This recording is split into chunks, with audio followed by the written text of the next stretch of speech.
सभी को सादर अभिवादन। सत्यात प्रकाश एकादश समुल्लास आर्यावर्तीय मत मतांतरों की समीक्षा। तो महर्षि दयानंद कृत सत्यात प्रकाश के 11वें समुल्लास को हम देख रहे हैं, उसे समझने का प्रयास कर रहे हैं। आज 37वें क्रम में 37वीं कक्षा हम प्रारंभ कर रहे हैं। मेरी पुस्तक में पृष्ठ संख्या 432, जो कि परोपकारिणी सभा अजमेर द्वारा प्रकाशित 39वां संस्करण है।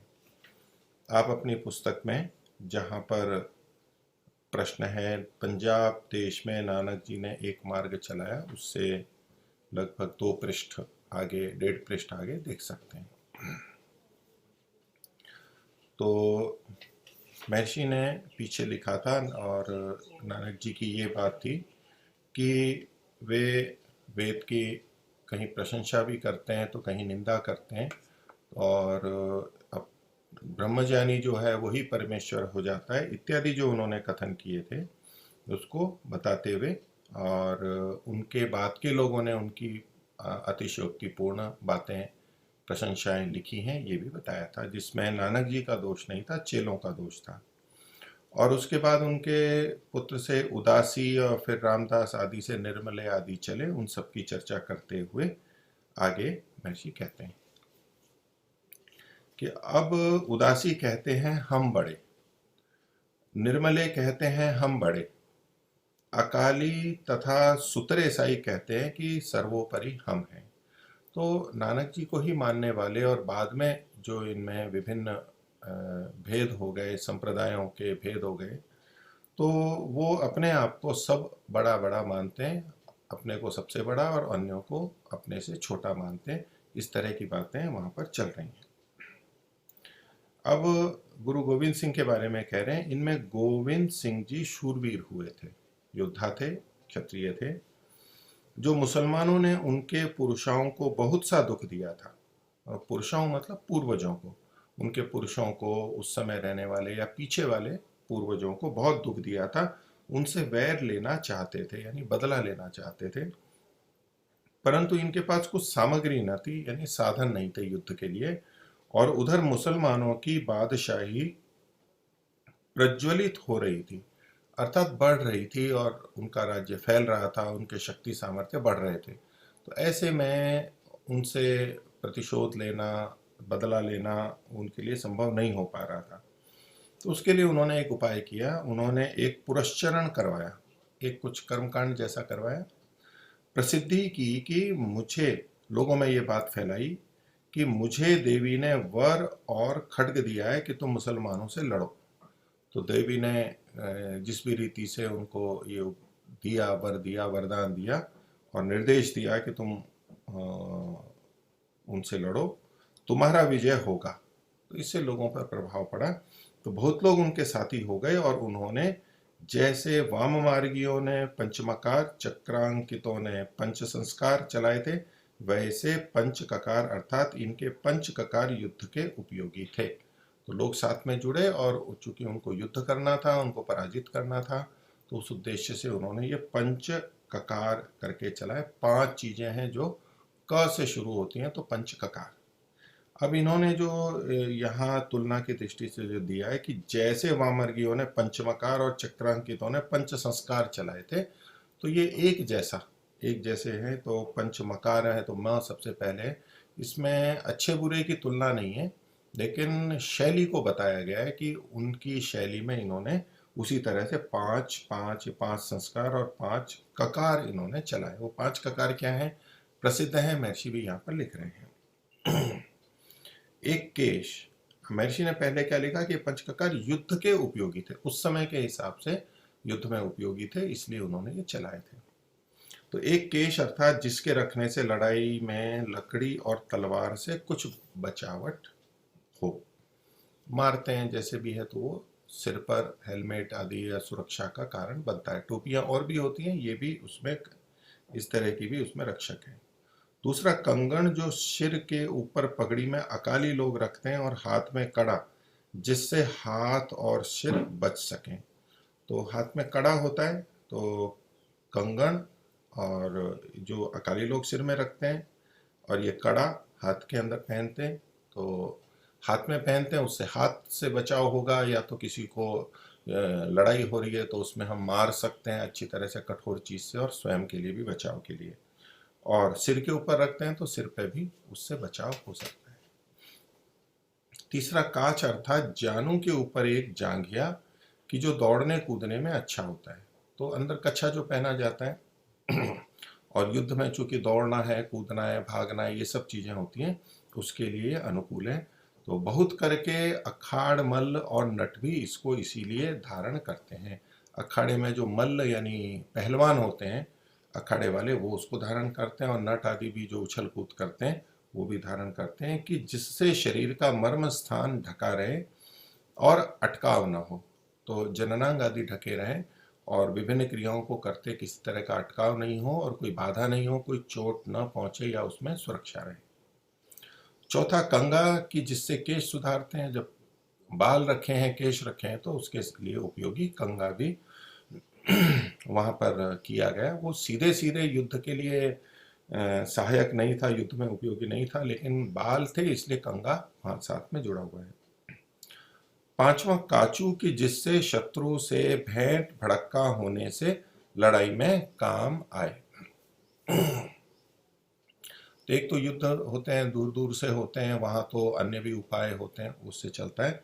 लेकिन कभी अचानक आमने सामने भेंट हो जाए और भेंट भड़क्का हो जाए, जैसे भीड़ भड़क्का होता है, आसपास में है बिल्कुल, तो वहां इनसे कटारी से, या काचू, काचू मतलब ये चाकू को ही आदि और अंत में किया गया है अक्षर को, चाकू। तो चाकू का च और कू का क, तो च की जगह क और क की जगह च को रख देंगे, तो काचू शब्द ये है। आद्यंत विपर्यय बोलते हैं, आदि और अंत के वर्णों को आगे पीछे कर देते हैं, आदि वाले को अंत में, अंत वाले को आदि में, इस तरह से। तो काचू, चाकू, कटार इत्यादि। तो काचू कह लें तो वो क वहां पर आ जाता है, चाकू कहेंगे तो क आगे आदि में नहीं आएगा, तो वो पंचककार नहीं होते हैं, तो या तो कटार बोल देते हैं और नहीं तो काचू बोलते हैं। इसीलिए यह रीति गोविंद सिंह जी ने अपनी बुद्धिमत्ता से उस समय के लिए की थी। तो बुद्धिमानी थी, वो प्रयोजन के अनुसार ये चीजें की थी। अब इस समय में उनका रखना कुछ उपयोगी नहीं है। अब जब युद्ध का समय नहीं है तो इनको रखने की आवश्यकता नहीं है, जैसे अन्य लोग रहते हैं वैसे रहा जा सकता है। अब इस समय में उनका रखना कुछ उपयोगी नहीं है, परंतु अब जो युद्ध के प्रयोजन के लिए बातें कर्तव्य थी उनको धर्म के साथ मान ली है।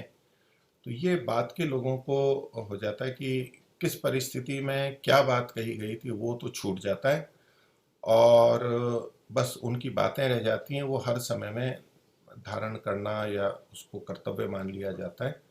तो इस स्थिति में महर्षि कह रहे हैं कि अब उसको धर्म के साथ मान लिया गया। तो युद्ध का धर्म है, युद्ध में आवश्यक है, वहां तक तो ठीक है, लेकिन बाकी समय जब युद्ध नहीं है, अन्य स्थितियां हैं, वहां इसकी कोई उस तरह से उपयोगिता नहीं है। तो इसको अलग से धर्म का चिन्ह नहीं माना जाता, जिसको कि हम अध्यात्म की दृष्टि से कहें, ईश्वर को पाने की दृष्टि से कहें, उस तरह से नहीं है। ये हमारे जीने के लिए, सुरक्षा के लिए और युद्ध में शत्रुओं को हराने के लिए वहां ये उपयोगी हो सकता है। आगे कहते हैं कि मूर्ति पूजा तो नहीं करते, किंतु उससे विशेष ग्रंथ की पूजा करते हैं। क्या यह मूर्ति पूजा नहीं है? तो महर्षि दयानंद चूंकि मूर्ति पूजा के विरोधी रहे हैं, परमात्मा को ही सर्वोपरि पूज्य मानते हैं, उसके स्थान पर अन्य किसी की पूजा महर्षि स्वीकार नहीं करते हैं। ये वेदोक्त या वैदिक धर्म में उचित नहीं मानते, मनुष्य मात्र के लिए ठीक नहीं मानते हैं। तो महर्षि कह रहे हैं कि ये उन्होंने वैसी मूर्ति पूजा तो नहीं की जैसे कि दूसरे लोग करते हैं, जो मूर्ति पूजा का वर्णन पीछे बहुत आया हुआ सनातन धर्मियों में, जैनियों में। तो बोले वैसी तो मूर्ति पूजा नहीं करते, लेकिन विशेष ग्रंथ की, उससे विशेष ग्रंथ की पूजा करते हैं। मूर्तियों की जैसी पूजा नहीं करते, उसकी देखभाल नहीं करते, उससे भी अधिक ये ग्रंथ की पूजा करते हैं। जिस तरह से हवा आदि चलाते हैं, अन्य बहुत आदर से रखते हैं, सिर पर लेके चलते हैं, अन्य बहुत सारा जो रखा जाता है उसके लिए बहुत आदर सम्मान के साथ में। तो ये जो किया जाता है उसके लिए महर्षि कह रहे हैं कि ये क्या ये मूर्ति पूजा नहीं, ये भी मूर्ति पूजा ही है। और मूर्ति पूजा क्यों है? क्योंकि ये जड़ की पूजा है, जड़ की पूजा है जो कि अचेतन है, और वहाँ एक दूसरे के प्रति कुछ नहीं हो सकता जड़ वस्तु के सामने। तो इसलिए महर्षि आगे कहते हैं कि किसी जड़ पदार्थ के सामने सिर झुकाना व उसकी पूजा करनी सब मूर्ति पूजा है। तो एक सामान्य व्यापक सिद्धांत दे दिया महर्षि ने। सामान्य का मतलब है जो सब जगह लगता है। केवल मूर्ति पूजा, केवल मूर्ति की ही पूजा, जो कि प्रतिमा मूर्ति बनाई जाती है पत्थर आदि की, वही नहीं, जड़ की पूजा, कोई भी जड़ पदार्थ के सामने अपने सिर को झुकाना या उसकी पूजा करना, ये सब मूर्ति पूजा के अंतर्गत आता है। ऐसे ही और भी बहुत सारी स्थितियां बनती हैं जहाँ की लोग ऐसे सिर झुकाते हैं, जैसे ध्वज के सामने भी झुकाते हैं, तो वो भी जड़ है, तो वो भी जड़ की पूजा जैसा है। कई जने तो झंडे की वैसे भी पूजा करते हैं और नहीं तो उनको अभिवादन करते हैं इत्यादि। कुछ परंपराएं चली हैं, लोगों की भावनाएं भी जुड़ी हैं, लेकिन ये ईश्वर को मान के, ईश्वर की जगह पे, और जड़ का इससे कोई संबंध नहीं है। तो मुख्य रूप से पूजा जो है वो ईश्वर की होनी चाहिए, उसके प्रति ही हमें आदर सम्मान सबसे ऊंचा रखना चाहिए पूजा की दृष्टि से। आगे कहते हैं कि जैसे मूर्ति वालों ने अपनी दुकान जमाकर जीविका खड़ी की है, तो मूर्ति पूजा होती है, वहाँ पर साथ में दुकानें लग जाती है, पूजा की भी हो गई, अन्य चीज़ों की हो गई, पुजारी लोग हो गए, ये सब एक जीविका, उन्होंने जीविका ठाड़ी की है। ठाड़ी मतलब अधिक की है, मोटी मोटी की है, घनी की है, ऐसे मजबूत की है, उसको दृढ़ किया है अपनी आजीविका को इन सब प्रक्रियाओं में। अर्थात यहाँ प्रयोजन आजीविका था, यहाँ अन्य प्रयोजन, आध्यात्मिक प्रयोजन न होके उनका आजीविका प्रयोजन बन गया। तो वैसे इन लोगों ने भी कर ली है, उसी तरह की चीजें वहां भी उसके आसपास हमारे को देखने को मिलती है। जैसे पुजारी लोग मूर्ति का दर्शन कराते तो भेंट चढ़वाते हैं साथ में, वैसे नानक पंथी लोग ग्रंथ की पूजा करते कराते और भेंट भी चढ़वाते हैं। तो पूजा करते भी है, करवाते भी हैं, और भेंट भी वहां पर चढ़ाते हैं। तो निष्कर्ष रूप में आगे कहते हैं महर्षि कि अर्थात मूर्ति पूजा वाले जितना वेद का मान्य करते हैं, अगली बात कह रहे हैं कि मूर्ति पूजा वाले जितना वेद का मान्य करते हैं उतना भी ये लोग ग्रंथ साहब वाले नहीं करते। तो वेद के को महत्ता देने की दृष्टि से, तो ये जो अन्य मूर्ति पूजक वेद का मान्य करते हैं, तो ये सनातन धर्मी जो मूर्ति पूजक हैं वो वेद का मान्य करते हैं, वो वेद को मानते हैं, वेद को आदि ग्रंथ मानते हैं, सबसे बड़ा ग्रंथ मानते हैं, उसका मान करते हैं, लेकिन मूर्ति पूजा भी करते हैं जो कि वेद विरुद्ध है।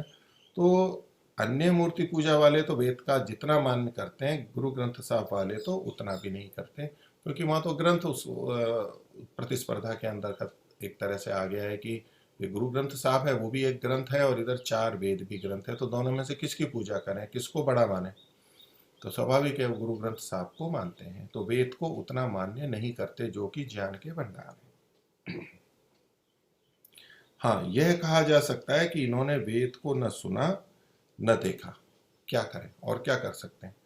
तो वेद को देखना, सुनना, समझना किया होता तो वो जितना महत्व अन्य ग्रंथ को देते हैं उतना उससे अधिक महत्व इसको दे सकते थे, लेकिन वो नहीं हुआ।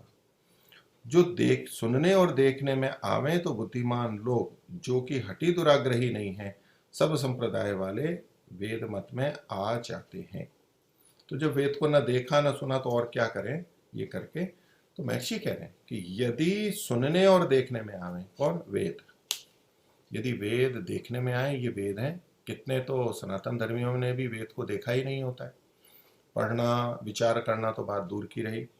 तो जो सुनने और देखने में आवे, लोगों को दिखने को मिले, पढ़ने, देखने मतलब पढ़ने को मिले, और सुनने को मिले यानी उसके उपदेशों को सुनने को मिले, तो तब भी सब नहीं आ सकते। महर्षि ने 2 विशेषण दिए यहाँ पर। तो बुद्धिमान लोग, सब लोग नहीं, बुद्धिमान लोग, और बुद्धिमान नहीं होंगे तो वेद को देख और सुन करके भी उसके बातों को स्वीकार नहीं कर सकते। तो बुद्धिमान लोग, और बुद्धिमान भी ऊपर आगे से कैसे होने चाहिए? जो कि हठी दुराग्रही नहीं है। तो किसी भी मत संप्रदाय को या परंपरा को वो मान रहे हों जन्म से या बाद में, लेकिन वेद को पढ़ सुन करके भी यदि वो हठी दुराग्रही हैं अपने अपने मत के, तो फिर वेद को नहीं मानेंगे। तो वेद को कौन मानेगा? पहली बात तो देखना सुनना आवश्यक है। तो हम तो यही कर सकते हैं जो वेद के मानने वाले हैं कि लोगों तक अधिकाधिक वेद पहुंचे, वो पढ़ सकें और सुन सकें। अब आगे उनकी बात आती है कि वो बुद्धिमान होने चाहिए एक तो, अर्थात हर कोई इसको ठीक से समझ नहीं सकता या उसको मान नहीं सकता, और वो हठी दुराग्रही भी नहीं होने चाहिए, हठ दुराग्रह भी उनमें नहीं होना चाहिए। तो अगर ऐसा होवे तो सब संप्रदाय वाले वेद मत में आ जाते हैं, चाहे किसी भी मत संप्रदाय वाला हो। अगर ऐसा है तो वो वेद मत में आ ही जाएगा। और इसके बहुत सारे उदाहरण भी हैं। आगे कहते हैं, परंतु इन सब ने भोजन का बखेड़ा बहुत सा हटा दिया है। हमारे समाज में सामाजिक दृष्टि जो भोजन का बखेड़ा था, तो तरह तरह के भोजन और उसमें ऊंच नीच छुआछूत और तरह तरह की चीज़ें जो हमारे यहाँ बड़ी जटिल बना दी गई थी भोजन से संबंधित, उसको इन्होंने बहुत सा हटा दिया। ये महर्षि इनकी प्रशंसा कर रहे हैं, ये अच्छा किया उन्होंने, ये तो बहुत अच्छा किया। तो ये बखेड़ा बहुत सा हटा दिया। आगे कहते हैं, जैसे इसको हटाया है, इतना प्रयत्न करके इसको हटाया, एक अच्छी बात है, तो ये भी चीज़ और हटानी चाहिए, और हटाते तो और अच्छा होता है, ऐसा कह रहे हैं। तो जैसे इसको हटाया यानी भोजन के बखेड़े को हटाया, वैसे विषयासक्ति और दुरभिमान को भी हटाकर वेद मत की उन्नति करें तो बहुत अच्छी बात है। अरे अच्छे लोग हैं, अच्छा काम किया है, लेकिन इसमें दो चीज़ों पे और जोर देना चाहिए। तो ये एक है कि विषयासक्ति और दुरभिमान, ये जो सामान्य जनता में है, जैसे कि भोजन का बखेड़ा समाज में लोगों में प्रचलित था, इसको इन्होंने हटाया, हटाने का प्रयास किया, सफलता प्राप्त की, प्रयत्न किए बहुत। ऐसे ही लोगों में जो विषय आसक्ति है, विषयों के प्रति आसक्ति है, तो विषय यानी तो इंद्रियों के विषय, शब्द स्पर्श रूप रस गंध, यानी प्राकृतिक जो सुख लेने के लिए अत्यधिक लगाव होता है, वो विषयासक्ति कहलाती है। अधर्म पूर्वक भी होती है, अति मात्रा में होती है, ये विषयासक्ति है। तो विषयासक्ति और दुरभिमान, गलत अभिमान, अपने आप को बड़ा समझना, बड़े न होते हुए भी समझना, कुछ भी अपने आप को मान लेना, तो इनको भी हटाना चाहिए, जैसे कि बखेड़ा हटाया भोजन का। तो ऐसा करके वेद मत की उन्नति करें तो बहुत अच्छी बात है। तो वेद मत की उन्नति न होने में ये दो कारण महर्षि मुख्य रूप से मानते हैं। ऐसा परोक्ष रूप से उनको, उनके लिए कहते हुए महर्षि अपना अभिप्राय दे रहे हैं। तो एक तो है विषयासक्ति। तो यदि समाज में विषयासक्ति हटे, कम हो, उसके लिए प्रयास हो, तो वेद मत की उन्नति होगी। दूसरे ढंग से कहें कि वेद मत अगर देखने सुनने में आता है तो विषयासक्ति कम होगी। अब दुनिया में, समाज में तो विषयासक्ति बढ़ती जा रही है, बढ़ती जा रही है। इतने सुख सुविधाएं साधन हैं, और जहाँ तक उपयोगी है उन साधनों का प्रयोग करने के लिए महर्षि या वैदिक धर्म में मना नहीं है, महर्षि मना नहीं करते, किंतु वो विषयासक्ति की दृष्टि से हो उसको करते हैं, क्योंकि जो विषयासक्ति है वो वेद को बढ़ाने नहीं देगी, या उस व्यक्ति की वेद पढ़ने की रुचि ही नहीं होगी। मनु ने तो कहा भी है, अर्थ कामेश्व सक्तानाम धर्म ज्ञानम विधीयते। जो अर्थ और काम में, पैसे में और कामनाओं में, ये जो कामनाओं में आसक्ति है, अर्थ विशेषु असक्ता नाम, जो असक्त है, मतलब उनमें आसक्त नहीं है, विषयासक्ति से विपरीत ये चीज है। तो कामनाओं में जो आसक्त है, धन में जो आसक्त है, वो वेदादि के पढ़ने के लिए समय नहीं लगाएगा, उसको मिलेगा भी नहीं, और अवसर है तो उसको रुचि नहीं होगी, उसके मन में तो अर्थ और काम ही रहेगा। तो ये जो वेद आदि का ज्ञान है, इसको ठीक से कौन समझ सकता है अच्छे स्तर पे? तो जो अर्थ और काम में आसक्त नहीं होता है। तो अगर हम विषयासक्ति को हटाएंगे तो ये सब प्रवृत्तियां होती हैं, क्योंकि जो विषयासक्ति में लगा हुआ है, विषयासक्त है, विषयों में लगा हुआ है, उसको तो उसी से सोचने से फुर्सत नहीं मिलेगी, उसी में लगा रहेगा, उसी में शक्ति समय सब लगाएगा। तो वो ये सब वेद की बातें और ये समझने की स्थिति में नहीं होता है। तो एक तो विषयासक्ति को हटाने की बात है, और दूसरा है दुरभिमान। अपने आप को, जो भी हमने पढ़ा सुना है, जो भी जिनको भी सुना है उन्हीं को सब कुछ मान लेना और ईश्वर की वाणी वेद को न मानना, ये दुराभिमान के है। तो ये दो चीजें हटनी चाहिए। ये उनके लिए कहा, लेकिन ये हम सबके लिए भी है कि यदि हम समाज में विषयासक्ति और दुराभिमान को हटा सकते हैं तो वेद मत की उन्नति कर सकते हैं।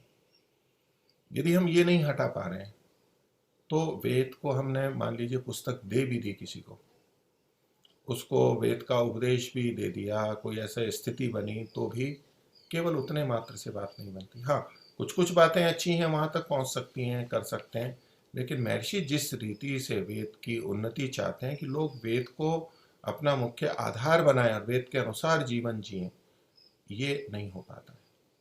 और हम लोग जो वेद को मान भी लेते हैं परंपरा से या तो थोड़ा सुन पढ़ करके भी, तो हम भी यदि हम विषयासक्त हैं और दुराभिमान हमारे में है तो हम वेद के प्रति अधिक श्रद्धावनत नहीं हो पाते हैं, हम उसके लिए समय नहीं लगा पाते हैं, हम उसका प्रयत्न नहीं करते हैं, और जितनी महत्ता वेदों की है उतनी नहीं समझ पाते।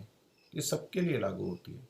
तो विषयासक्ति और दुराभिमान इनको भी हटा के कम करके, ये भी वैदिक धर्म का ही कार्य होगा कि उससे लोगों में वेद के प्रति रुचि होगी, वो सुनेंगे पढ़ेंगे। आगे इनका तो पूरा हो गया, अब आगे अन्य मत के बारे में चर्चा की जा रही है। प्रश्न है, दादूपंथी का मार्ग तो अच्छा है। तो दादूपंथी, पंथ तो मार्ग हो ही गया, पंथी दादू के पंथ को जो मानने वाले हैं वो दादूपंथी कहलाते हैं। तो उसका उत्तर महर्षि दे रहे हैं कि अच्छा तो वेद मार्ग है। अच्छा मतलब सबसे अच्छा। अच्छा तो वेद मार्ग है, यानी जिसमें दोष नहीं है, ऐसा अच्छा, निर्दुष्ट जो अच्छा है। बाकी छोटा मोटा अच्छा तो सभी जगह होता है, तो ये सबसे अच्छा या दोष रहित जो अच्छा है वह। तो अच्छा तो वेद मार्ग है, जो पकड़ा जाए तो पकड़ो, नहीं तो सदा गोते खाते रहोगे। तो सामने है, उपलब्ध है, मनुष्यों के लिए उपलब्ध है, पकड़ा जाए तो पकड़ लो, क्योंकि वेद मार्ग को पकड़ना भी आसान नहीं है। तो सामान्य जो अन्य मत संप्रदायों को पकड़ना होता है, लोग पकड़ लेते हैं, वहां तो बहुत आसानी रहती है, सरलता से पकड़ लेते हैं, ले लेते हैं, इसलिए लोग आ भी जाते हैं। वेद मार्ग को पकड़ना, सच्चाई के साथ उसको पढ़ना, विचारना, जीवन को उसी दृष्टि से बनाना और जीवन का लक्ष्य भी वेदानुकूल अपना बनाना, ये कठिन बात है। तो वेद अगर आप पकड़ सकते हो तो पकड़ लो, और पकड़ना ही चाहिए, पकड़ना ही पड़ेगा, नहीं तो और क्या होगा। तो पकड़ा जाए तो पकड़ो, नहीं तो सदा गोते खाते रहोगे। कहाँ गोते खाते रहोगे? इस भव सागर में गोते खाते रहोगे, जन्म मरण के चक्र में गोते खाते रहोगे, डूबते रहोगे, निकलते रहोगे। कभी कुछ अच्छा कर लिया, उभर गए, कुछ बुरा किया, डूब गए, ये सब सुख दुख चलते रहेंगे। तो वेद की जो महत्ता महर्षि इतनी कहना चाहते हैं वो इसलिए कि गोते लगने बंद हो, ये जन्म मरण का चक्र छूटे, इसलिए महर्षि ऐसा कह रहे हैं, जीवन की सार्थकता हो, इसलिए ऐसा कह रहे हैं। बाकी जब हम कहते हैं कि भाई इस मत संप्रदाय में ये अच्छी बात है, इसमें ये अच्छी बात है बहुत सारी अच्छी बातें, और उससे भी लोगों का जीवन अच्छा बनता है, उतने उतने स्तर पे अच्छा बनता है, लेकिन वेद का प्रयोजन या मनुष्य जीवन का प्रयोजन तो मुक्ति की प्राप्ति है, जन्म मरण से के चक्र से छूटना है, ईश्वर की प्राप्ति है। उसके संदर्भ में महर्षि यहाँ पर कह रहे हैं कि यदि उसको अच्छी तरह करना है तो नहीं तो गोते खाते रहोगे। और यूं तो कोई व्यक्ति ये मत संप्रदायों को भी ना माने, वहाँ भी बहुत सी कुछ न कुछ अच्छी बातें होती हैं, कुछ करना होता है, कुछ कठिनता होती है, तो ऐसे ही अपना कोई जीवन जिए, ना कोई ईश्वर को माने, ना धर्म को माने, ना नैतिकता को माने, कुछ भी ना माने, तो भी यूं तो वो भी जीते ही हैं, लेकिन वो कोई जीना जीना नहीं होता है। तो सार्थकता की दृष्टि से, प्रयोजन सिद्धि की दृष्टि से कि वेद मार्ग है, उसको पकड़ा जाए तो पकड़ लो। नाव जा रही है, व्यक्ति डूब रहा है, नाव पर पकड़ने के लिए कुछ स्थितियां हैं, दूसरे कहें कि हमारे से तो पकड़ी नहीं जा रही है, बोले पकड़ा जाए तो पकड़ लो, नहीं तो गोते खाते रहोगे। तो यही मनुष्य जीवन का है। तो महर्षि जब अन्यों की समालोचना करते हैं तो उसके पीछे कारण यही है, उनका लक्ष्य बहुत बड़ा है, मनुष्य जीवन के अंतिम लक्ष्य को ध्यान में रख करके वो कह रहे होते हैं। हम कई बार जब बातचीत करने लग जाते हैं, अन्यों की भी करते हैं, हाँ जी उसमें भी अच्छा है, उसमें भी अच्छा है, ये भी वहाँ अच्छा है, ये बहुत अच्छी बात है, ऐसे ऐसे बहुत सारी अच्छी बातों को हम लेते हैं। तो उस समय हमारे मन में जीवन का ये अंतिम लक्ष्य है और जन्म मरण के चक्र से छूटने वाला लक्ष्य नहीं रहता है। हम सामान्य रूप से कहते हैं देखो जी वहाँ भी सादगी की बात कही है, वहाँ भी देखो शराब छुड़ाई जाती है, देखो धूम्रपान बीड़ी सिगरेट छुड़ाए जाते हैं, मांस छुड़ाया जाता है, सच्चाई से रहने के लिए कहा जाता है, भक्ति सिखाई जाती है, सरलता है।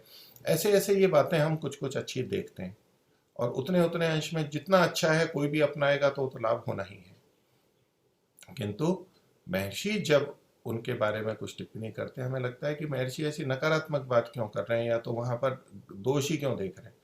तो महर्षि अच्छाई भी बताते हैं दोष भी बताते हैं, लेकिन दोष को बताना, क्योंकि अच्छाई तो मान लो जितनी दिख रही है, ये जो बुराइयां हैं जो कमियां हैं न्यूनताएं हैं वो सामान्य मनुष्य को पता नहीं लगती, इसलिए मनुष्य जीवन की सफलता में वहां पर संदेह उपस्थित हो जाता है। ये सफल होगा नहीं होगा, महर्षि को उसी की सबसे बड़ी चिंता थी, इसलिए वो बार बार वेद का जोर देते थे, वेद के बारे में बार बार उल्लेख करते थे और इसलिए कहा कि इन सबको हटा के हम इसकी करें। तो अच्छा तो वेद मार्ग है, जो पकड़ा जाए तो पकड़ो, नहीं तो सदा गोते खाते रहोगे। क्योंकि जब वही कई बार व्यक्ति बताता है बार बार बताता है, दूसरा स्वीकार नहीं करता है और यही कहता है नहीं जी बहुत कठिन है बहुत कठिन है, हम तो नहीं कर सकते नहीं कर सकते, तो अंत में यही कहेगा भाई ठीक है आप कर सकते हो तो कर लो, नहीं है तो ठीक है ऐसे ही है। कोई चिकित्सक कहे कोई सलाह दे कि भाई इस समस्या से हटने के लिए ये करो, कि जी मेरे से तो करा ही नहीं जाता, मेरे से तो हो ही नहीं सकता जी, मैं तो ये दवाई ही नहीं ले सकता, या 10 समस्याएं बता दे, मैं प्राणायाम नहीं कर सकता जी, मैं व्यायाम नहीं कर सकता, मैं सैर नहीं कर सकता इत्यादि, मैं समय पर चल नहीं सकता, मैं ये खाने पीने की गलत चीज़ें छोड़ नहीं सकता, मैं ऐसे इत्यादि इत्यादि। तो व्यक्ति यही तो कहेगा अंत में, भाई ये बता दिया सब कुछ है, अब आपसे किया जा सकता है तो कर लो, हमने तो बता दिया है, आपसे पकड़ा जाए तो पकड़ो, नहीं तो ठीक है। ऐसे जैसे रोग सागर में रोग रूप के सागर में गोते लगाते रहते हैं, रोगी होते रहते हैं, कुछ ठीक हो जाते हैं फिर रोगी होते हैं, ऐसे ये सुख दुख का संसार है, भव सागर है, इसमें गोते खाते रहोगे। तो ये जो दादूपंथी हैं इसमें जो इनके आदि प्रवर्तक हैं दादू, उनके बारे में बता रहे हैं कि इनके मत में दादू जी का जन्म गुजरात में हुआ था, जन्म स्थान गुजरात का है, पुनः जयपुर के पास आमेर में रहते थे। जयपुर जो राजस्थान की आज राजधानी है, राजस्थान का बड़ा शहर है, उसी के पास में आमेर है, उसी से जुड़ा हुआ है, उसको जयपुर भी कह देते हैं, नहीं तो थोड़ा अलग भी कह देते हैं, आमेर का किला भी है वहाँ पर। तो वहाँ आमेर में रहते थे और तेली का काम करते थे, तो तेल को निकालना बेचना ये कार्य किया करते थे। आगे महर्षि कहते हैं कि ईश्वर की सृष्टि की विचित्र लीला है कि दादू जी भी पुजाने लग गए। अर्थात दादू जी का अभिप्राय ये हुआ कि वो ऐसे पढ़े लिखे नहीं थे, अधिक गुणों से युक्त नहीं थे, लेकिन समाज में वो पुजाने लग गए, यानी लोग उनको पूजने लग गए। तो इसके लिए महर्षि कह रहे हैं कि ईश्वर की सृष्टि की विचित्र लीला है। अब ये सृष्टि तो ईश्वर की है, इसमें तो कोई दो राय नहीं, ईश्वर ने बनाई है, और उसकी विचित्र लीला है। लीला इस तरह की क्रियाएं और बहुत तरह की जो समझ में ना आए ऐसा कह लीजिए, उनके कर्म हैं, खेल है, यूं कहें लीला है। तो ईश्वर की सृष्टि की विचित्र लीला है कि दादू जी भी पुजाने लग गए। ये एक वाक्य विचारणीय है। और महर्षि सृष्टि तो ये जो है वो तो ईश्वर की है, इसमें तो कोई दो राय नहीं, लेकिन इसकी जो विचित्र लीला है, अब इसको हम अगर यूं देखें कि परमात्मा ने ही ये विचित्र लीला पैदा की है, परमात्मा ने ही ये किया है, ऐसी विचित्र लीला रखी है, तो दादू जी भी पुजाने लग गए। तो दादू जी जो पूजे गए उसमें भी परमात्मा कारण हुआ, परमात्मा ने किया।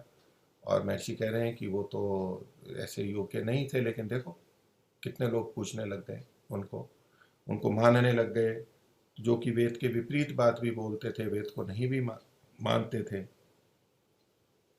तो ये जो विचित्र लीला है ये परमात्मा के द्वारा सीधे की गई है ऐसा नहीं, यदि परमात्मा के द्वारा की गई है तो परमात्मा तो गलत करता ही नहीं है, फिर तो उसके लिए कुछ दोष देने की बात ही नहीं है। तो सृष्टि परमात्मा की है, लेकिन परमात्मा ने यहाँ पर कर्म करने की स्वतंत्रता दे रखी है और जिनके पाप पुण्य तुल्य हैं उनको भी जन्म दिया है, इतर योनियों से आने वाली आत्माओं को जन्म दिया है और वो आगे कर सकते हैं, और कर्मानुसार उनको अपनी अपनी बुद्धि दी है। तो कई बार जैसी बुद्धि होनी चाहिए समझने के लिए वो नहीं है, और व्यक्ति के अपने पिछले जन्म के संस्कार भी हैं, तो उसके कारण से वो जो चल रहा है या जो आकर्षित कर रहा है उस तरफ चला जाता है, उस तरफ झुक जाता है। तो लेकिन ये परमात्मा ने उनको इस लीला में डाला है, और ये इसका दोष परमात्मा पे आएगा, या यूं कहें कि परमात्मा ने किया तो किसी का दोष ही नहीं रहा फिर तो। ऐसा नहीं है। जैसे कि हम कहें कि ये परमात्मा की सृष्टि है, इसमें बड़ी विचित्र लीला है कि कोई किसी के को बहुत सहयोग भी कर देता है, बहुत धर्मात्मा लोग भी हैं और बहुत पापी लोग भी हैं जो दूसरों के प्रति अन्याय अत्याचार भी करते हैं। अर्थात निकृष्ट से निकृष्ट मनुष्य भी हमारे को देखने को मिलते हैं, और अच्छे से अच्छे मनुष्य भी देखने को मिलते हैं, मध्यम भी मिलते हैं, सब तरह से मिलते हैं। कोई किसी में बढ़ा हुआ है, कोई किसी में बढ़ा हुआ है। तो ये सारी चीज़ें विचित्र हैं, भिन्नताएं इतनी हैं, इतनी विचित्रताएं एक जैसी नहीं है। तो इसका ये अर्थ नहीं है कि परमात्मा ने ही ऐसा बनाया उनको। हाँ, विभिन्न शरीर हैं, ये परमात्मा का है, परमात्मा के द्वारा किया गया, लेकिन जो विभिन्न योग्यताएं हैं उनमें मनुष्यों के अपने कर्म, उनके विचार, संस्कार, प्रयत्न, परिस्थितियां, ये सब बहुत सारे कारण हैं।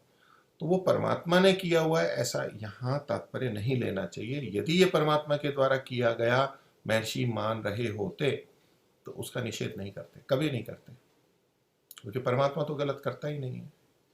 तो इस वाक्य को ऐसे ही देखेंगे, ईश्वर की सृष्टि की विचित्र लीला है। यहाँ इस तरह की चीजें होती हैं। दुष्ट व्यक्ति भी राजा बन जाता है, अन्याय अत्याचार करने वाला भी पूजा जाता है, धार्मिक व्यक्तियों का भी अपमान हो जाता है, वो निर्धन होते हैं, पुरुषार्थी व्यक्ति भी निर्धन हो जाते हैं, आलसी प्रमादी भी संपन्न होते हैं। ये सब चीजें देखी जाती हैं। कम योग्यता वाला भी ऊंचे पद पे देखा जा सकता है, अधिक योग्यता वाला भी सामान्य पद या कार्यों में देखा जा सकता है। तो ये विचित्रताएं हैं, पर ईश्वर कृत है ऐसा नहीं समझना चाहिए इस पंक्ति का अर्थ। तो ईश्वर की सृष्टि की विचित्र लीला है कि दादू जी भी पूजाने लग गए, जो योग उस पूजा के योग्य नहीं थे उनको भी पूजा जाने लगा। ये विचित्रता है। अपूज्या यत्र पूज्यन्ते पूज्यानाम तो अवमानना। तो अपूज्यों की पूजा भी होती है और पूजनीयों का भी अपमान होता है। ये तो संसार में होता ही है, ये विचित्र लीला है। तो ये परमात्मा ने नहीं किया। दूसरे कई लोग मान लेते हैं कि भाई जो कुछ भी हो रहा है वो परमात्मा की इच्छा से हो रहा है, उसके बिना हो नहीं सकता था, तो ये परमात्मा ही करवा रहा है, ऐसा जो लोग मान लेते हैं, ऐसा नहीं समझना चाहिए। और इसमें विचार और कर्म की स्वतंत्रता परमात्मा ने दी है, तो ये सारी विचित्रताएं होती हैं। और विचार और कर्म की स्वतंत्रता देना तो आवश्यक था मनुष्य जीवन में, नहीं तो कर्मफल व्यवस्था ही नहीं हो सकती थी। इसलिए ये बड़ी विचित्रताएं, अच्छाई और बुराई, ये सब चीज़ें समाज में देखी जाती हैं। महर्षि का अंतिम वाक्य जो कहा जाता है उसको भी आप इस संदर्भ में देख सकते हैं। वह भी वाक्य लगभग ऐसा ही है, हे ईश्वर तूने अच्छी लीला की, तेरी इच्छा पूर्ण हो। ये जो हम सुनते हैं वाक्य, तो ईश्वर तूने अच्छी लीला की, ये लीला शब्द है वहाँ अच्छा है। तो परमात्मा ने जैसा संसार बनाया है उसमें ये सब चीज़ें भी होती हैं कि महर्षि दयानंद जैसे व्यक्ति को विष भी दिया जा सकता है। लोग उन मारने के लिए और उनको हानि पहुंचाने के लिए प्रयत्नशील हो सकते हैं। ये सारी की सारी ऐसा शरीर है कि वो रोगों से ग्रस्त हो जाता है, शीघ्र मृत्यु भी हो जाती है, दीर्घायु भी होती है। ये सब विचित्रताएं समाज में देखी जाती है, लेकिन ये सब न्यायपूर्वक हो रहा है या ईश्वर ही कर रहा है ऐसा नहीं समझना चाहिए। तो महर्षि दयानंद के संदर्भ में भी कि महर्षि ने जब अगर ये कह दिया कि हे ईश्वर तेरी इच्छा पूर्ण हो, तो यानी ईश्वर चाहता था कि महर्षि अब मर जाएं, अब शरीर को त्याग कर दें, और इसीलिए किसी ने विष दिया या ईश्वर की ही कारण से या योजना से ये सारा का सारा कार्य हुआ और उन्होंने शरीर को छोड़ा। इस रूप में वहाँ नहीं देखना चाहिए। मैं ईश्वर कभी भी सीधे सीधे ऐसे किसी को गलत कार्य के लिए प्रेरित नहीं करता, ना परोक्ष रूप से। हर व्यक्ति अपने अपने स्तर पे करता है, लेकिन स्थितियां तो ऐसी हैं, वो तो इस संसार में है ही, ये विचित्रताएं तो जो भी विचित्रता है, लेकिन जैसा भी हुआ तो परमात्मा की इच्छा पूर्ण हो। महर्षि ने जो बात रखी कि परमात्मा अच्छे के लिए जो चाहता है वो सारी चीजें हों। परमात्मा ने ये संसार, विचित्र संसार भी बनाया, लेकिन उसमें परमात्मा की इच्छा क्या है? परमात्मा की ये इच्छा थोड़ा ना है कि कोई दूसरे को कष्ट दे, अन्याय करे, अत्याचार करे, अधर्म करे। ये इच्छा थोड़ा ना है। संसार तो विचित्र बनाया है परमात्मा ने, लेकिन परमात्मा ये चाहता है कि सब धार्मिक बने, अच्छे बने, एक दूसरे का सहयोग करें और आगे बढ़ें। तो इस गलत बातों को ईश्वर की इच्छा के साथ में हम नहीं जोड़ सकते, वो एक सिद्धांत विरुद्ध बात हो जाएगी। तो महर्षि कहते हैं कि वो तेली का काम करते थे। ईश्वर की सृष्टि की विचित्र लीला है कि दादू जी भी पुजाने लग गए। अब वेदादि शास्त्रों की सब बातें छोड़कर सामान्य जनता के लिए कहा जा रहा है कि उन्होंने ऐसा किया, दादू इसको मानने लग गए, तो वेद आदि की सब बातें छोड़ दी और बस दादू राम में ही मुक्ति मान लिया कि ये बोलते रहो दादू राम, और सब कुछ इसी में मुक्ति होगी, इसी में सब धर्म है, इसी में सब उपासना है, सब कुछ इसी में होने लग गए। तो इसके लिए महर्षि कहते हैं, जब सत्योपदेशक नहीं होता तब ऐसे ऐसे ही बखेड़े चला करते हैं। तो इनको ठीक करने का उपाय भी यही है कि सत्य का उपदेश करने वाले होने चाहिए, ऐसे व्यक्ति होने चाहिए जो लोगों तक ठीक बात को पहुंचा सकें। अभी किसी एक व्यक्ति का काम नहीं है, एक व्यक्ति सदा नहीं पहुंचा पाता, सब सुन नहीं पाते हैं, वो पहुंचा नहीं पाता, सब उसकी सुनने को तैयार नहीं होते हैं। लेकिन अपनी अपनी जगह पे सबको थोड़ा थोड़ा करना होता है। कोई अधिक सामर्थ्य वाला है तो वो अधिक कर लेता है। तो सत्योपदेशक नहीं होता तब ऐसे ऐसे बखेड़े चला करते हैं। बखेड़े मतलब तो ये जो गलत बातें हैं, ये गलत बातें चलती हैं, वेद के विरुद्ध बातें चलती हैं, वेद आदि को पीछे छोड़ दिया जाता है। तो इसलिए इसका उपाय भी वही है कि सत्य के उपदेश करने वाले अधिक से अधिक होने चाहिए। सत्य को बोलने वाले, सत्य को कहने वाले, और मानना, अपने जीवन में तो मानना ही है, मानने वाले, जीवन के आचरण में लाने वाले, और दूसरों के लिए है ये, इसलिए कहने वाले या लिखने वाले, बोलने वाले का महर्षि ने ये अधिक से अधिक आवश्यकता है।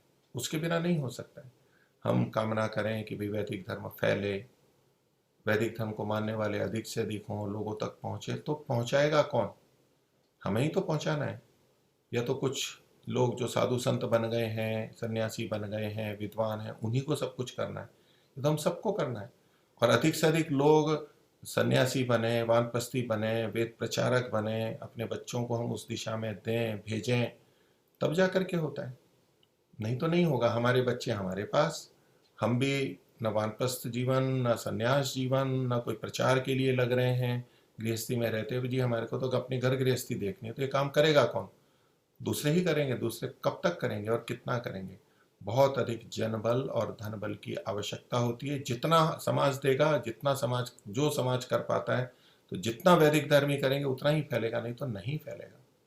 तो इसमें सबसे मुख्य बात है, सत्य उपदेशक होने चाहिए। उनको पहले सत्य जानना है, वेद को जानना है, समझना है, ऋषियों को जानना है, और फिर दूसरों को भी जनाने के लिए प्रयत्नशील होना है, तब ये हो सकता है।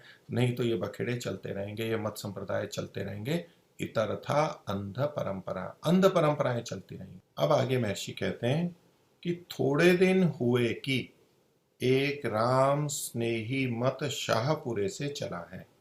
राम स्नेही, राम स्नेही प्राय वो लोग बोलते हैं, राम स्नेही, राम से स्नेह करने वाला जो है वो राम स्नेही कहलाएगा। प्रेम करने वाला, प्रीति करने वाला, राम का भक्त। ये शाहपुरे से चला। शाहपुरा एक स्थान है राजस्थान में, भीलवाड़ा के पास में है। तो वहाँ के राजा भी शाहपुराधीश, शाहपुरा के अधीश राजा कहलाते थे। और अजमेर, महर्षि के भक्त भी थे। महर्षि वहाँ गए भी थे, शाहपुरा में रहे थे, और राजा को यज्ञादि कराया था, मनुस्मृति पढ़ाई थी, इत्यादि कुछ उनका इतिवृत्त वहाँ का मिलता है। राम स्नेही मत वहीं से चला है, पहले से चला हुआ था। और शाहपुरा वही जगह है जहाँ के राजा ने अजमेर में ऋषि उद्यान का जो एक भाग दिया हुआ है, वो शाहपुराधीश की बगीची ऐसे स्वीकार करते हैं, वो वही शाहपुरा है, ये भीलवाड़ा राजस्थान के में। तो ये रामस्नेही मत शाहपुरे से चला, इनका मुख्य स्थान वहां पर अभी भी है। ये मत शाहपुरे से चला है। वे सब वेदोक्त धर्म छोड़ राम राम पुकार रहे हैं।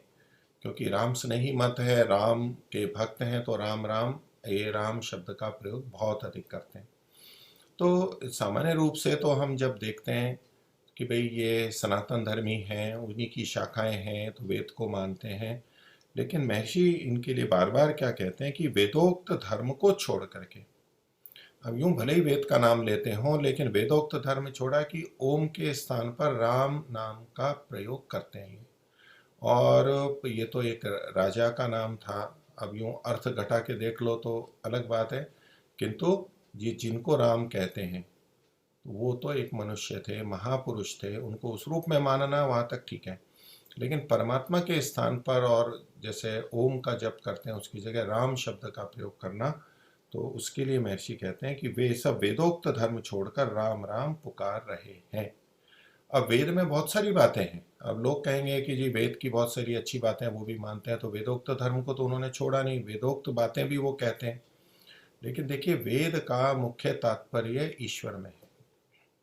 वो सब आचरण और वो सब बातें अच्छी भी हैं, पर उन सब का कुल मिला के तात्पर्य ईश्वर में है, वेद ईश्वर में है। प्रत्येक मंत्र का, प्रत्येक वेद का।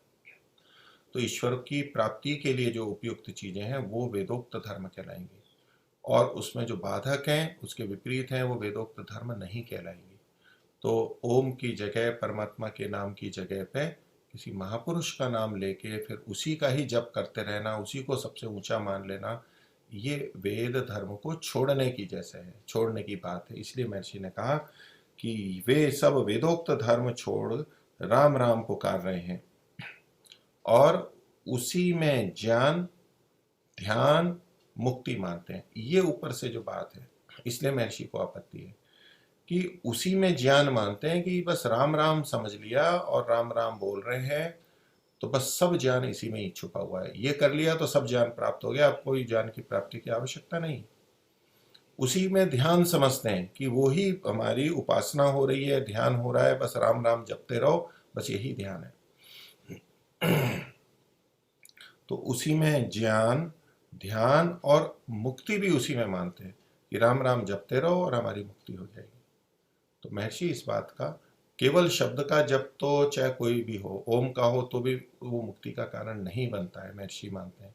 जप एक साधन बनता है, जप अर्थ की भावना के साथ में किया जाता है, फिर वैसा आचरण करते हैं, स्तुति प्रार्थना उपासना होती है, अनुरूप होती है, उचित तत्वतः होती है, ठीक रीति से, अज्ञान से युक्त नहीं होती है, भ्रांति और विरुद्ध मान्यताओं से नहीं होती है, ठीक ठीक होती है, उचित शुद्ध रूप में होती है, तब वो मुक्ति का साधन बनते हैं, तब इससे मुक्ति होती है। तो वो तो सब कुछ इसी में मानने लग जाते हैं कि उसी में ज्ञान, ध्यान, मुक्ति मानते हैं, सब चीज इसी में, सब का समाधान इसी में है, ऐसे रूप में प्रस्तुत करते हैं। तो ऐसे में महर्षि उन पे एक आक्षेप कर रहे हैं, व्यंग कर रहे हैं कि परंतु जब भूख लगती है तब राम नाम में से रोटी नहीं निकलती। अगर राम नाम से ही सब कुछ हो जाएगा तो फिर तो रोटी भी राम नाम से निकल जानी चाहिए, लेकिन रोटी तो नहीं निकलती वहां पर, क्योंकि खान पान आदि तो गृहस्थों के घर ही में मिलते हैं। तो जो साधु संतों की दृष्टि से है कि उनके पास तो होता नहीं है, जो प्राचीन दृष्टि से भिक्षुक होते थे वो तो गृहस्थों से लेते थे, उनके यहाँ से भोजन ले लेते थे, अन्न ले लेते, खुद बना लेते, या तो धन भी वहाँ से लेते हैं तो उससे सामान खरीद के अपना भोजन बनाते हैं। तो साधन तो गृहस्थियों से ही मिलेंगे। तो केवल राम राम नाम करके, जो कि अन्य कार्यों को छोड़ के इसी में लग गए हैं, तो गृहस्थियों से ही मिलते हैं, यानी राम नाम से नहीं मिलते हैं। वे भी मूर्ति पूजा को धिक्कारते हैं, परंतु आप स्वयं मूर्ति बन रहे हैं। मूर्ति पूजा का निषेध वो भी कर रहे हैं, वो धिक्कारते हैं, यानी मूर्ति पूजा ठीक नहीं है ये मानते हैं। वो राम जो कण कण में बसा हुआ है, सर्वव्यापक है, ये मानते हुए भी, लेकिन अपने आप स्वयं मूर्ति बने हुए हैं। अर्थात जैसे लोग मूर्तियों को पूजते हैं, वो अपने को भी वैसे पूजवाने लग जाते हैं, तो अपने आप में मूर्ति जैसे बन गए हैं। तो परमात्मा के स्थान पर जब कोई ऐसा करेगा तो महर्षि तो उसका विरोध करेंगे कि ये गलत बात है, चाहे वो जड़ की पूजा कर रहा हो या चेतन की पूजा कर रहा हो। कोई कहे जी कि ठीक है हम तो गुरु को पूज रहे हैं, वो तो जड़ नहीं है, तो ये तो जड़ पूजा नहीं है, नहीं, वो भी गलत है। क्यों गलत है? कि वो परमात्मा के स्थान पर अपने को प्रस्तुत कर देते हैं, अपने को ही भगवान के रूप में प्रस्तुत कर देते हैं, ये गलत है। इसलिए महर्षि उसका भी विरोध करते हैं। तो बोले ये मूर्ति पूजा को धिक्कारते हैं, परंतु आप स्वयं मूर्ति बन रहे हैं। आगे कहते हैं स्त्रियों के संग में बहुत रहते हैं। तो जो इनके संत आदि हैं उनकी दृष्टि से ये कथन किया जाता है, किया जा रहा है। संग में बहुत रहते हैं क्योंकि राम जी राम की के बिना आनंद ही नहीं मिल सकता।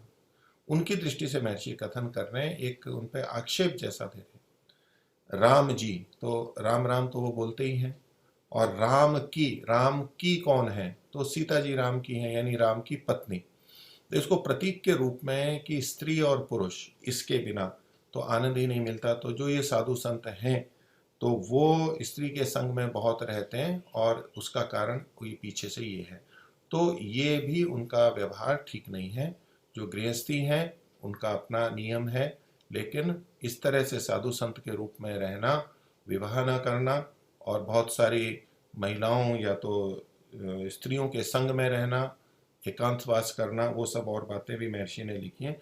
इसको महर्षि गलत मानते हैं, ये पाखंड है, ये लोगों को भ्रम में रखना है। जैसा यथार्थ जीवन वेदोक्त है वैसा जीवन जिए तो ठीक है।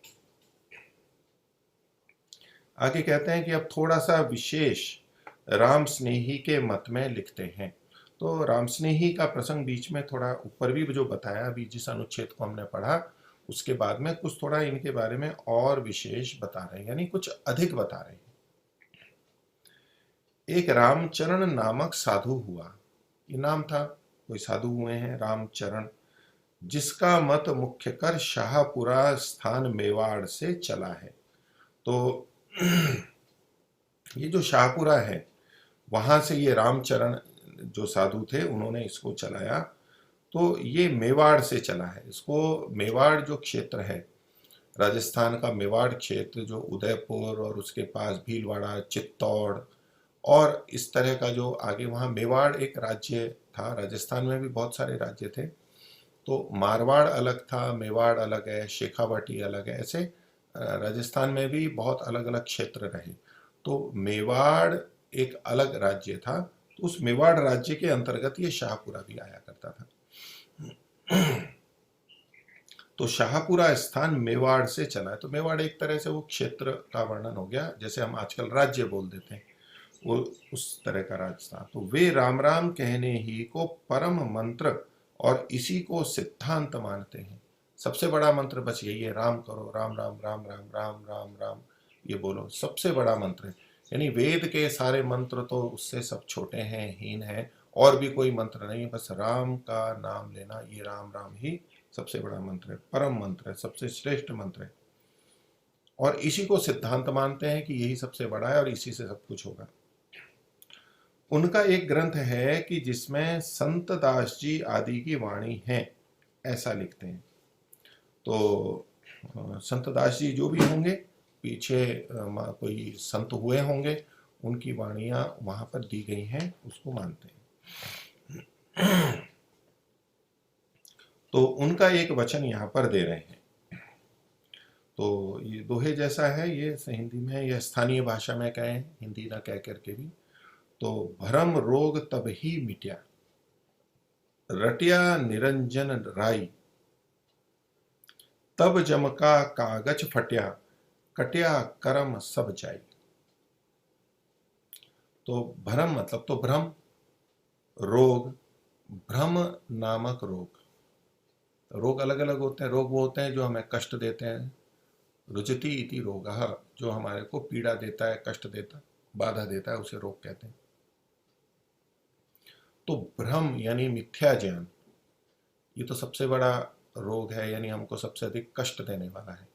तो भ्रम रोग तब ही मिटया, तभी ये मिटता है या तभी मिट गया जब रट्या निरंजन राई। निरंजन जो राम शब्द ये बोलते हैं, वैसे परमात्मा के लिए आता है निरंजन शब्द, प्रथम समोल्लास में महर्षि ने भी दिया है। तो परमात्मा के परक है, पर ये राम शब्द बोलते हैं।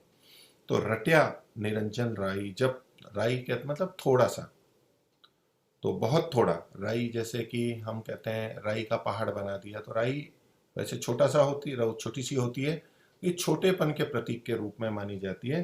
तो रटिया मतलब तो रटा यानी जप किया, ये वो रटना नहीं है जो कि स्मरण करते समय रटते हैं, हम बार बार बोलते हैं, वहाँ भी आवृत्ति होती है, जप जैसा होता है।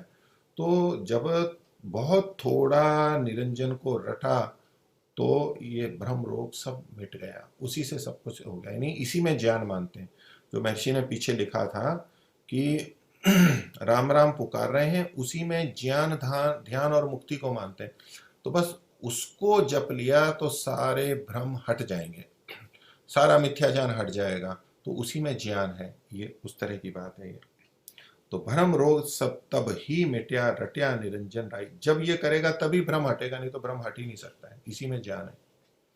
और तब जम का कागज फटा, तो जम का मतलब है यम, यमराज या यम, उसका कागज भी तभी फट गया। तो जैसे खाता लिखा जाता है तो यमराज के यहाँ लिखा होता है, वहां पर सब कुछ खाते में लिखा होता है, तो पाप की दृष्टि से कि जो दुष्ट कर्म थे, पाप थे, जिनसे दुख होने वाला था, वो सब फट जाता है, कट जाता है।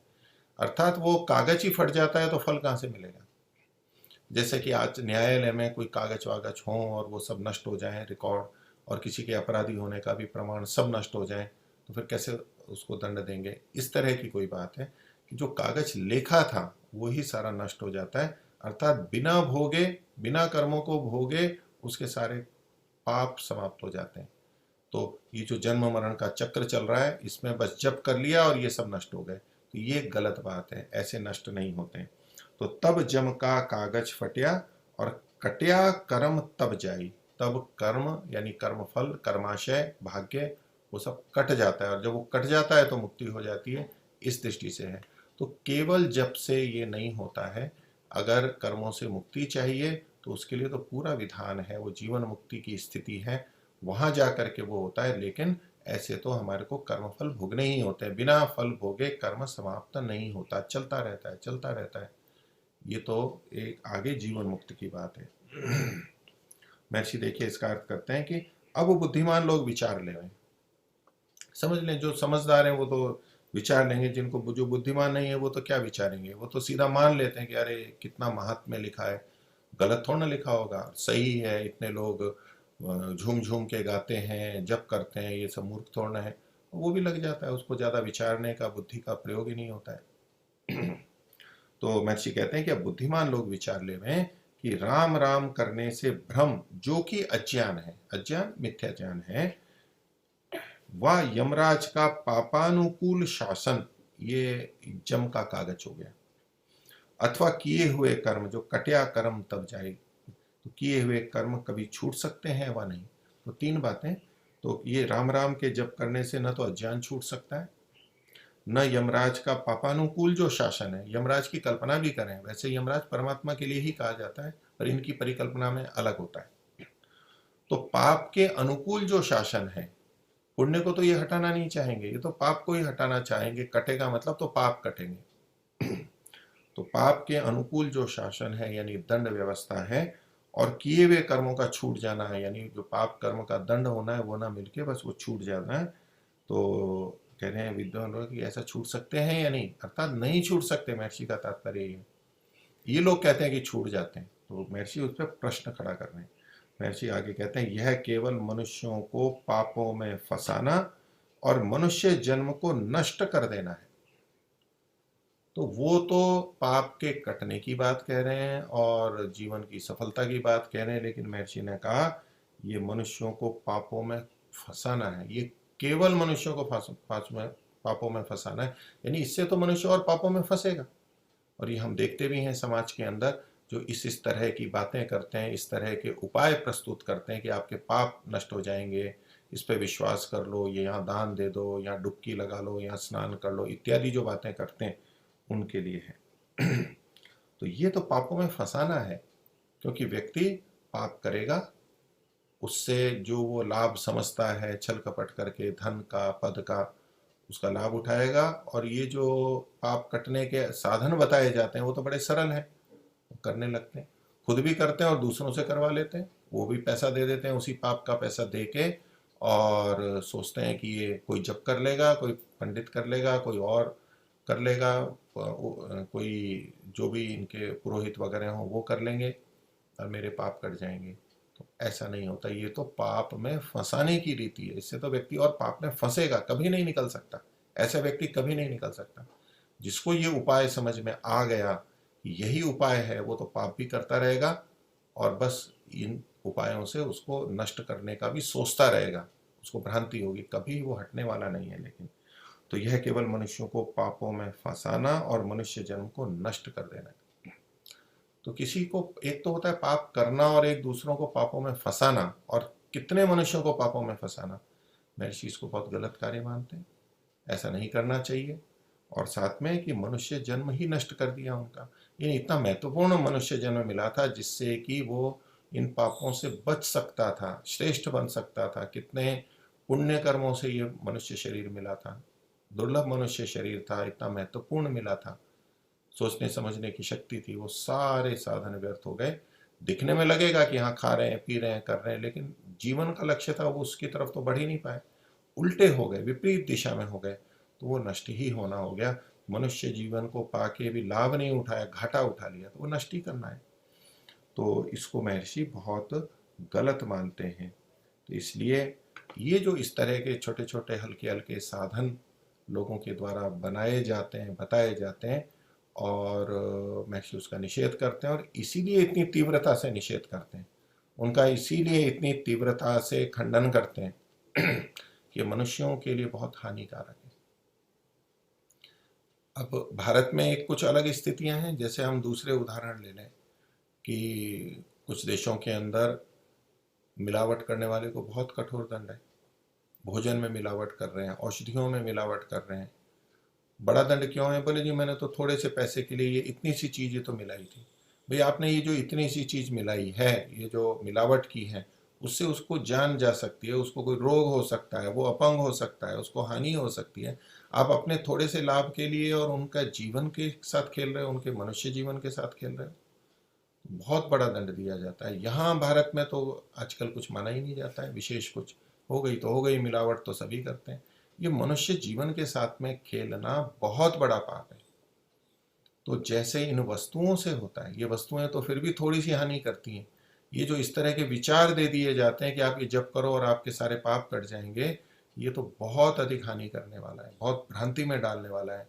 और वो मान के चल रहा है कि मैं तो गुरुजनों से सीखा है, बिल्कुल सच्चा रास्ता है, दूसरा कोई सिखाए तो भी नहीं सीखे, वो मानेगा ही नहीं, बहुत मुश्किल होता है उसका, उस जाल से निकलना बहुत मुश्किल होता है। ऐसी परिस्थिति लोगों के लिए पैदा कर दी जाती है, ये बहुत ही हानिकारक है, और मनुष्यों की बहुत अधिक हानि इस तरह के लोगों के द्वारा हुई है, इसलिए महर्षि इनका निषेध करते हैं। हम बहुत सामान्य दृष्टि से देख लेते हैं, कहते हैं कि नहीं जी इन्होंने बहुत अच्छी बातें भी बताई हैं, लोगों को बहुत गलत चीज़ों से निकाला भी है, जितना अच्छा है उतना अच्छा है, उसका महर्षि मना कहाँ कर रहे हैं। लेकिन साथ में इस तरह की बातें जो बोल देते हैं, इस तरह की बातें प्रचलित कर देते हैं, तो एक बड़ा वर्ग, एक बड़ा समाज उससे दुष्प्रभावित होता है, और न जाने कितनी पीढ़ियों तक चलता रहता है। वो फिर वो भी अपने बच्चों को वही सिखाते हैं, अपने और लोगों को यही सिखाते हैं, ये दुष्चक्र चलता है। इसलिए महर्षि इनका कठोर निषेध करते हैं और इनको गलत मानते हैं कि वेद के विरुद्ध जो चीज़ें हैं वो मनुष्य जीवन को नष्ट करने वाली है, निरर्थक कर देने वाली है। तो जो पकड़ सके तो पकड़ो, नहीं तो गोते खाते रहोगे, और जो भटका रहे हैं वो भी गोते खाएंगे, वो और ज़्यादा गोते खाएंगे। तो महर्षि का अभिप्राय हमने यहाँ पर देखा। आगे और इनके जो वचन हैं राम स्नेही मत के, उनको आगे बताएंगे, उस पर विचार करेंगे। आज का विषय इतना ही रखते हैं। सभी को सादर नमस्ते। ओम शांति।